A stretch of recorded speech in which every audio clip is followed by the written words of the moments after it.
Alright, so on this Google tour, I want to talk a little bit about the disease in the Democratic Republic of Congo.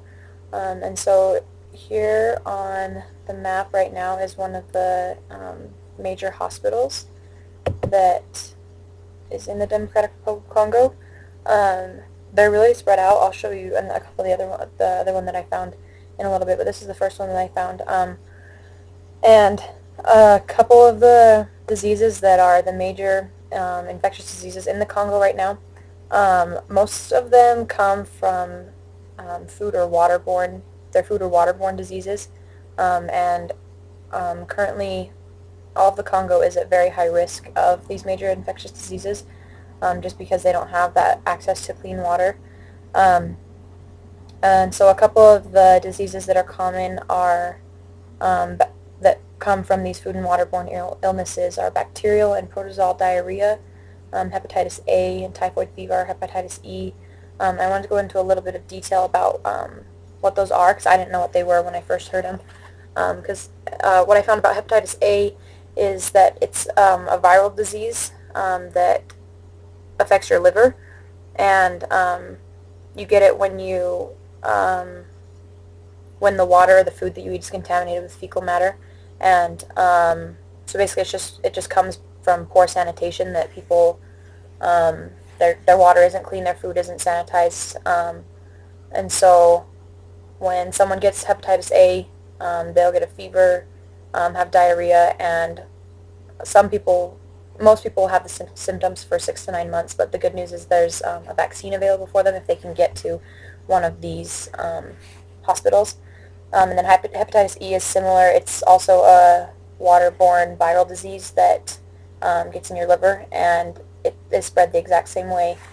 And they'll also experience fatigue, abdominal pain, and dark-colored urine. But I don't know if there's a vaccine available for hepatitis E, but for hepatitis A there is.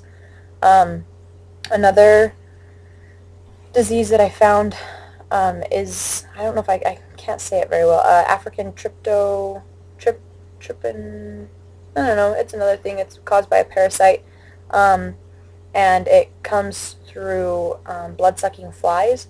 And so people that are affected by this will have fevers, and they once the parasite comes into their nervous system, it can induce them into a coma, or it can even kill them. And that disease is common throughout a lot of places in Africa. The other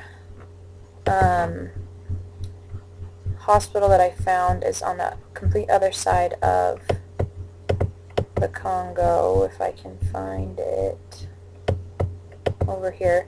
It's called the Heal Africa, or the organization that runs the hospital is called Heal Africa.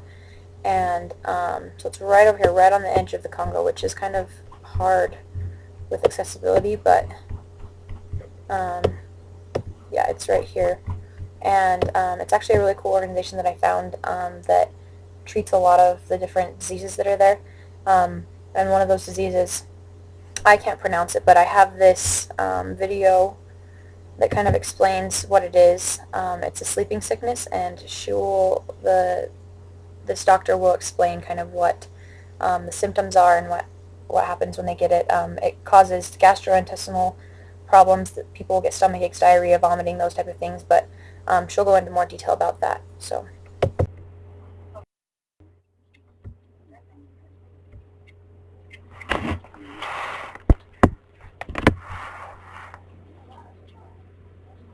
Oh, that's not working.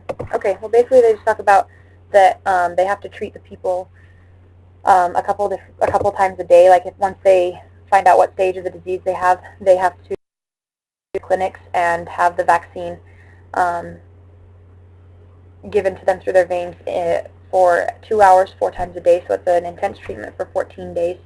If they're in stage 2 of the illness. If they're in stage 1, then they can usually treat them on the spot.